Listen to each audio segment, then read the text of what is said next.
Hey everyone, it's me Catherine, and today I'm here to tidy up my shelves. I mean, I'm going to tidy up in here in general and clean because it's a state, but mainly I'm going to be doing my bookshelves and that's what I'm going to be filming. So I thought I would take you along for the ride, show you what I've got on my shelves, what I'm taking off of my shelves, and like making this a bookshelf tour sort of thing. Starting from my main shelf and then working through the other few shelves I've got in here, and just sort of like, you know what a bookshelf tour is like, you know what a shelf tour is. Let's just get this started. Okay, so we're going to be starting from the very bottom shelf. There is probably a better way I could have done this than me lying on the floor, but here we are. So on my bottom shelf is where I keep all my kids books, all the books. I mean, I think some are missing, like I think some are packed away because I just wasn't going to read them, and now I need to sort through them again because I don't think I'm going to read some of these, and some of them need to be packed away because the author turned out to be, I mean, she's always been a bit shady, but then she's just proven that she's not willing to learn, so they're going away. But this is all my kids books, all my childhood books that I read growing up. So starting with the obvious, we've got my Harry Potter. I do have this, the Gryffindor edition, that's going away. I also have a keyboard, but I no longer have the little thingy thing that goes into the laptop so I can use it. So it's useless. I don't know why I've still got it, but I'm sure the little thingy thing, whatever you call it, is around somewhere. But that's not books, so that's can. We have my Harry Potter collection. You know, Harry Potter. And the idea of this is also to create some more space, because I intend to get a lot more books at some point in the future. I mean, I won't personally be buying them because unemployed, but they're on my Christmas wish list. And then the last one, which was the different edition, because bless my mum bought them for us. She didn't know there were different editions for this book, so you know, so that's them. They're going away. They're not going on my shelf, so you can clear off, get out of my way. Then we have this Roald Dahl book, which is a collection of The Witches, SEO Trot, The Twits, and The Giraffe and the Pelly and Me. I think I've mentioned before on this channel that I was a big Roald Dahl fan growing up as a kid. I mean, I haven't read all of his books by any means, but the ones I did have, I read a lot. You can see that this book has had, I mean, oh my god, it's disgusting. I didn't even clean it. I bet Josie had her hands on this. Look at the state of that. Look at the state. I should probably have a mask on in case any of this, come on, get out, in case any of this flies up, because asthmatic, but you know, here we are. Right, I should have started with the ones at the front, but I didn't, so let's get you out of the way. Next, these are getting taken off. Oh, my Twilight books. I read Twilight first. I don't even know how old I was. I really enjoyed it, never got on with the never bothered to pick up the rest of the series. But then when the film came out and everyone was like, oh my god, Twilight's amazing, I need to finish it. People I knew were reading this series, and me, being as petty as I am, was like, well, I'm not having everyone finish this series before me when I started it before they did. So I went out, bought the rest of the series, and read it. Did I enjoy it? No. Breaking Dawn, big disappointment. I'm probably not going to reread these, but I don't like throwing things away, so I'm going to be keeping them. They're just going to go in a box and go in the shed. Okay, so now we'll go on to the front. So this, Storm Thief, was originally a book I borrowed from the library many years ago, and really enjoyed it. I mean, I went out and got my own copy, and this is set on an island in the middle of the ocean where there are these storms. And very occasionally there's a special storm that causes like some sort of change, and we're following Rael, who during one particular storm, the storm took away his lungs, and he got help from like the leader of a thief gang. She gave him this pack that basically helps him breathe, and so he ends up in this gang, this thief gang, with a girl, Moa, and they find something on one of their heists, something that they decide to keep, and that gets them into a lot of trouble, and then they end up on a journey to get away, to escape, to flee from the island. It was the first time I'd read anything like this, and I really enjoyed it, and I do plan to reread this at some point. Then we have another book, well read. I got this when I was about 10. I think I was in year 6, year 5, year 6 when I got this, on the recommendation of one of my friends, and it is a collection of 3-point horror stories, Trick or Treat, April Fools and Blood Sinister, and I adored these. Honestly, really adored them. I mean, you can tell, and I'm pretty sure actually, yeah, I'm still in the middle of rereading it from like many years ago. This is an old spelling test from many years ago that I use as a bookmark. I haven't read this in years, read it in years. I don't know when I started this particular reread, but I'll be very interested to see what my thoughts are on this now, so definitely going to reread this so that can stay. Then we have another point horror book. This one has a bit of a, I won't say a funny story behind it, but basically we had this school fair at school. No kidding, Catherine, a school fair at school. And I, without telling my mum, bought this for myself. I'm assuming it was with my own money, because she didn't get mad, but I lied to her about it. To this day, I do not know why I lied, but I lied to her and said that my friend Brittany, who also recommended the Decade collection, had a copy of this, and I told my mum that Brittany had let me borrow it, and then it came out that actually, no, I lied, Mum, I bought this for myself, and I still don't know why I lied. But this, right, basically, we got these two twins, one gets sent off to boarding school, one gets to stay at home with their parents and go to regular high school. And then one day, the twin that got to stay at home went to visit her sister in the boarding school, and then she dies. But while she was there and while she's died, they played a game and they swapped.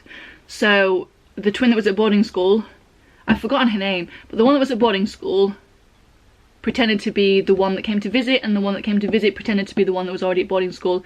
And then the one pretending to be, oh my god, one of them died, and then the other one has to live chooses to live as the twin that died, doesn't reveal her identity, and it turns out things were a bit weird, not quite what she thought they were. And it was a weird one. I didn't dislike it, but I'm quite tempted to reread this actually, just to see what my thoughts would be now. Then we have the first two books, well, not the first two books, but we have these from the Chronicles of Narnia, because this technically chronologically is first, but it was published after. But these were the only two books that they had. I got these from my summer fair, where I also bought a Winnie the Pooh jigsaw that had pieces missing from it. I think I still have that jigsaw somewhere. But anyway, I've never read any of the others of the Chronicles of Narnia. I don't know why I keep these. Also, I highlighted the chapters in this in a horrible bright yellow highlighter. Still regret it to this day. Don't know why I did it. And to be honest, you know what? I'm not going to throw these away, because again, I don't like throwing things away. But I don't think I'm ever going to reread it. Then we have Horse in the House, part of the Animal Arc series. This was the very first book that I bought for myself with my birthday money. I also bought Guess Who at the same time. Not that that's anything. But I really enjoyed the Animal Arc series. It's another series I really enjoyed. Didn't read all the books because I didn't get all the books. I just reread the ones I did have because I enjoyed them. Oh my god, enjoyed them so much. This one is a collection of 3 stories: Barges by the Bridge, Foxes on the Farm and Deer on the Drive. Again, you can tell that I reread these a lot. I mean, this one is falling apart. It's falling apart. I mean, when was this published? 1998, so I was 7. Bless me. Oh, for God's sake. But basically, the Animal Arc series follows Mandy, whose dad is a vet, and it follows her and her friend James as they have little adventures with animals. This one is about a campsite that thinks it's been haunted by a ghost horse, and I don't remember what any of these are about, but I don't think I'm going to reread these, so as much as it pains me, I think I'm going to pack them away. Right, and then on to most of the rest of my Roald Dahl box. I just have one left that doesn't fit. I wonder if that fits now. But we have James and the Giant Peach. I mean, I have reread this a million times. Oh, we've got a school sticker on the back. I stuck the sticker on the back. Excellent work. Yes, excellent work. But this was at the old hairdressers that we used to go to, and I used to read it every time we went there, and then eventually they just let me keep it, so good. George's Marvelous Medicine, you can say this is a newer edition. This was a Christmas present I got a few years ago. Danny the Champion of the World. I don't know if it still is, but it used to be my favourite Roald Dahl book. My friend Kelly got it me for my birthday, and it was great. Charlie and the Chocolate Factory. I think this is Charlie and the Chocolate Factory and Matilda are the oldest ones from my collection. This one is the reason I stopped letting my sister borrow my books, because she ripped it. That rip there, not me. There's also a blackcurrant stain on the top, which is faded now, but she just did not. And there's a page come out of it. Like, she's an animal. And then we have Matilda, which everybody knows, also a favourite. Then we have these I bought a few years, not too long ago actually, I think not long after I started BookTube, by Carolyn Mackler. These are books I originally borrowed from my friend Kelly. Vegan Veggie Valentine and the Yes My Bought and Other Big Round Things. Don't remember what they're about. I want to say the main character in this one suffers with bulimia, but it's been so long. But I bought these with the intention of reading them. I haven't read them yet.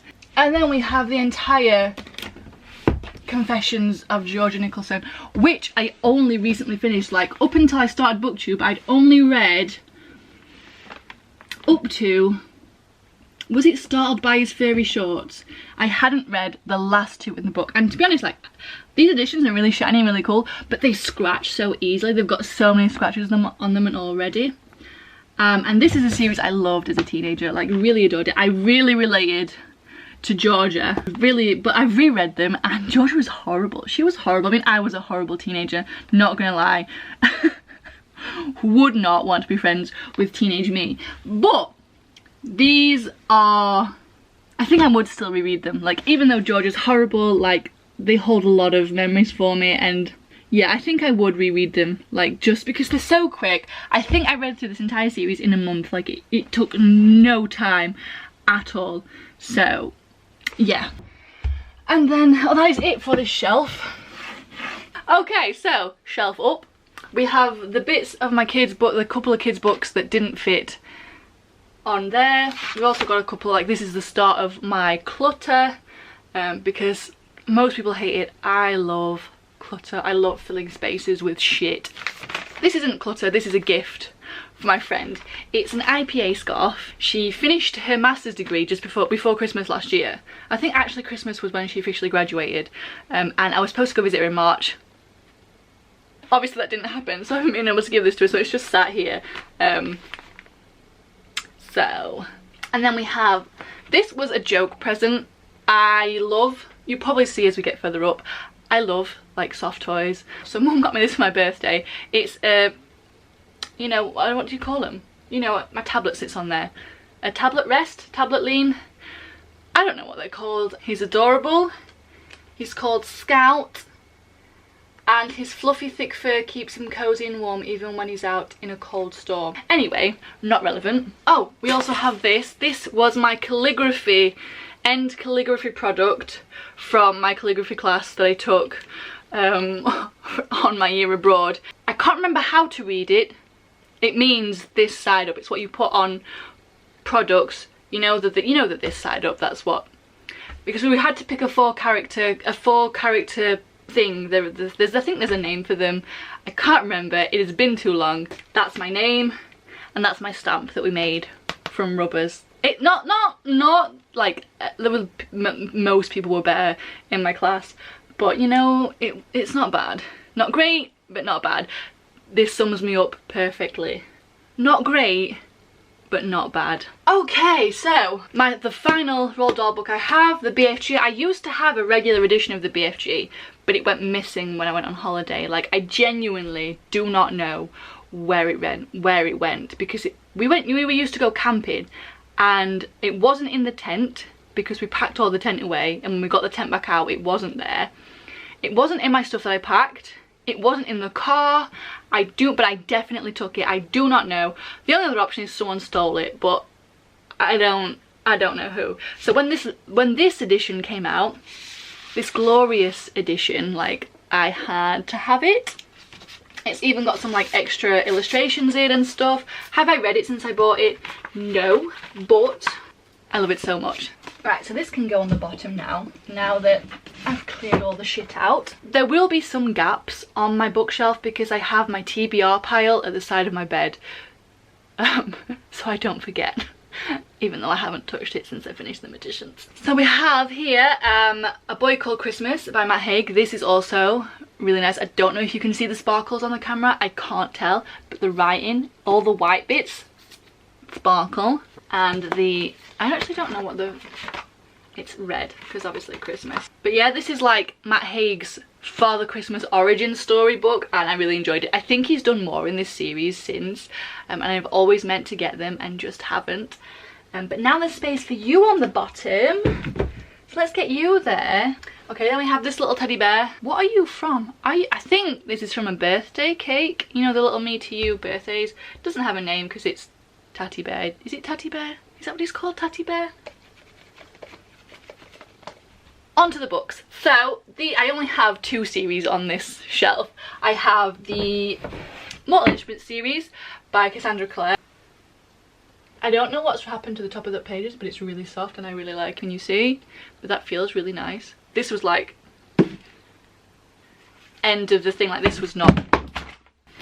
And I adore these covers, like I really like them. I like the spines, and I mean the fronts are okay, but I got them mainly for the spines, not gonna lie. But the thing is, I tend to, as you will see later on, I stack my books the other way round. So one would be at the front here, so you can see the front cover of the first book, because that's just how I like my books to stack. But because the spines, pretty as they are, make up a picture, I can't do that.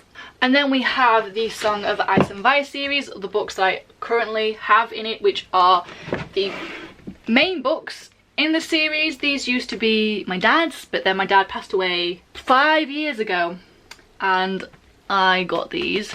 They did come in a nice box, but once you've read paperbacks like this, and when you read them like me and my dad read them because we read the same way, spines get ruined, so the books don't fit the same. They're a bit thicker than they were before, so the box is currently under my bed because I don't want to throw it away. But yeah, so I have those, and then I also have this collection of, is it 3 prequel stories? Yeah, it is. It's a collection of the first 3 prequel novellas. This should actually be on my TBR pile. I don't know why this is here. I didn't even put them back the right way. Wow, Catherine, wow. Like, I genuinely don't know how to stack you now, like. Okay, next shelf, we have more crap. We'll clear this off. Headphones, like, they're my headphones. We also have this snow globe that I got when we went to America that one time for Christmas.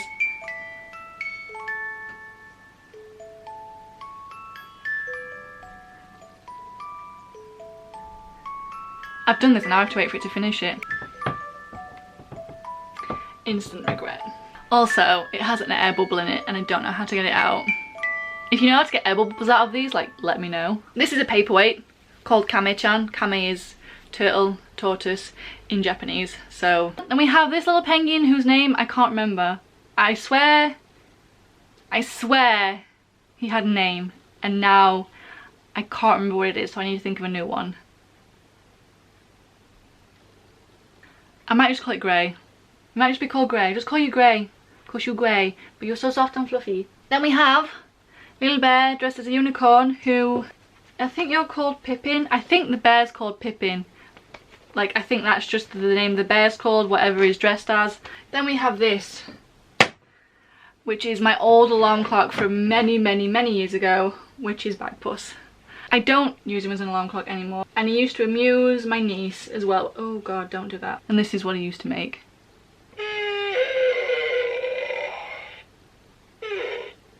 It's time to wake up.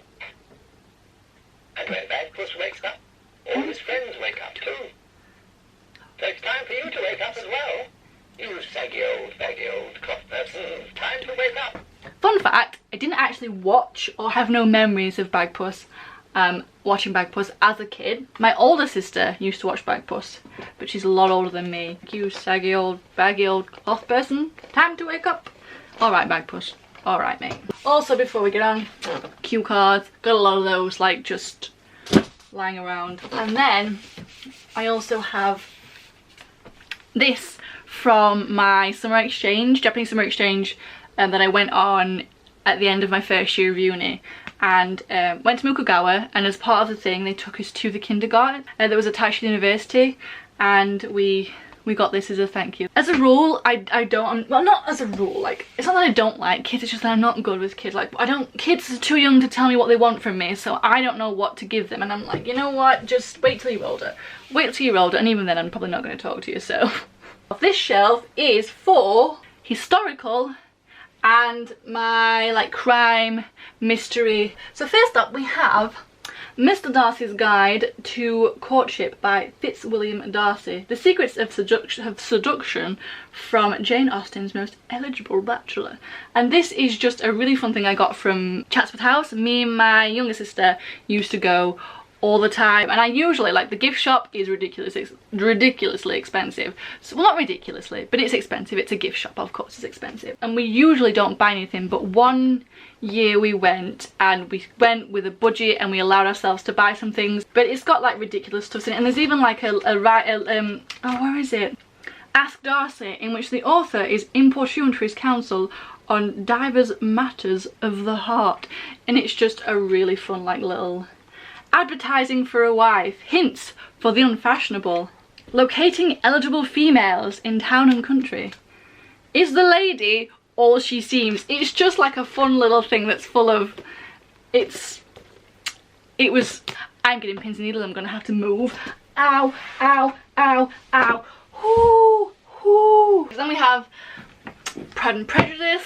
We also have Persuasion, the only other Jane Austen novel I own physically. I own the collection of them all on my Kindle. This one I bought at a W.H. Smith's in Manchester Airport when I was on my way to Japan for my year abroad, because I didn't have a book with me. So I bought one at the airport, and this went with me to Japan. I read it in Japan. I think I reread it while I was in Japan. And definitely one of my favourites of Jane Austen's. Like, I really enjoyed this. Very angsty from what I can recall. Like, it's probably one of the most angsty ones. Then we have The Call of Cthulhu and Other Weird Stories by H.P. Lovecraft. I know a lot of people don't like decorative editors because they look horrible, and like, they're not great for like actually reading, or maybe they are, but they're so soft. Like, I just like the way that they feel. And also like the cover artist, like, I just thought it was really nice and really cool. And that's slightly indented, which is really cool. And obviously H.P. Lovecraft is not without his issues, but I bought this because just for like some little like weird creepy stories to read. Then we have The Gentleman's Guide to Vice and Virtue by Mackenzie Lee. I haven't actually read this physical edition. I listened to it the first time and the second time, and I think I read it a third time. I listened to it on an audiobook. It's narrated by Christian Coulson, who, if you don't know, played Tom Riddle in The Chamber of Secrets. It's that guy. He does the voice, the narration for it, and it is excellent. I haven't read anything else by Mackenzie Lee. I haven't checked in on her in a while. I know there was some stuff going on with her with like one of the books she had released, and then a little while ago about the massive drawing she did in a book that wasn't hers, and like her response, or the bookshop that she works for's response to it. I haven't checked in on that in a while, but I really enjoyed The Gentleman's Guide to Vice and Virtue. It was one of the first books I think that I really finished and enjoyed and went back to during what I think of as like the Big Depression, which is like the biggest depressive episode I've ever had, and this is what I read, so like it was good for me. Then we have A book I haven't read, do not intend to read. This is 1356 by Bernard Cornwell. This is an historical book. The best battle scenes of any writer I've ever read, past or present. But this was the last book that my dad was reading before he died, and I don't know if he finished it. He might have done, but it was the last book on his bedside and I just didn't want to get rid of it. I don't intend to read it because I just don't think it's my scene. I don't know actually, I've never tried, but I don't know if I'm going to. But this is sort of like a sentimental keep.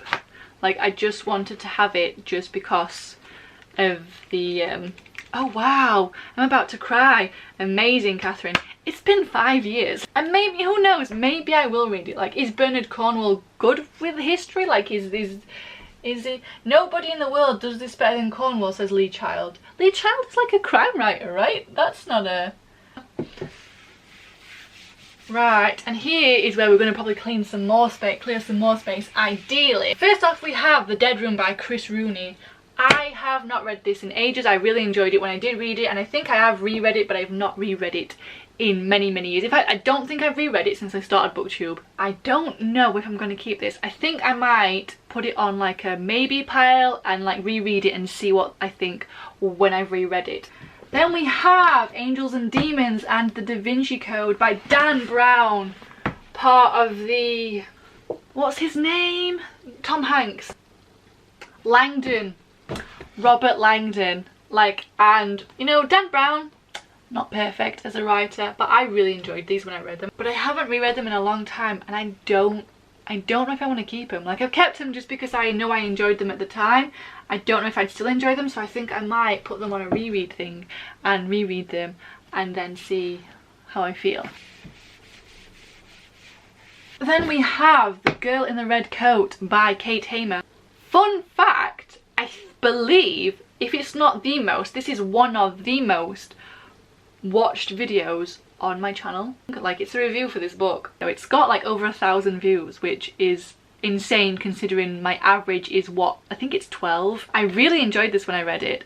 I haven't actually reread it, so I think I might need to reread it just to see if I still like it. Oh, never look back. He's watching, he's waiting, he knows. And I really enjoyed it, but I couldn't tell you much about it. Like, women are dying and something, and it follows a woman and it follows a detective, and I think the detective gets involved with the woman and it's a bit shady, and I wasn't too happy about that. But I think overall I did like it, so I think that's going on the reread pile. Okay, next we have Tess Gerritsen, Last to Die. This is part of the Rizzolian Isles series. I really enjoyed that TV series, and Mum really enjoys Tess Gerritsen as an author. She really enjoys her books. Mum really enjoyed this. I read it, I thought it was okay. I think that's another one that's going on my reread pile. I don't even know what it's about. And then last but not least on this shelf, in fact no, last but definitely least, we have The Cuckoo's Calling by Robert Galbraith. I didn't really like this when I read it. It was okay. It was very judgmental. Very judgmental, and I hated it. And the battery's dying, so that's good. We're at the end of this shelf, so I'll charge that up, get some dinner, and then we'll come back. But this, it's gonna go because it was okay. I didn't plan to continue with the series, I don't think. Or did I? I think I might have planned. Now I don't care. Definitely don't care. Right, bag puss. Mate, you can go there. You've got lots of space now. And I also have this. Excellent.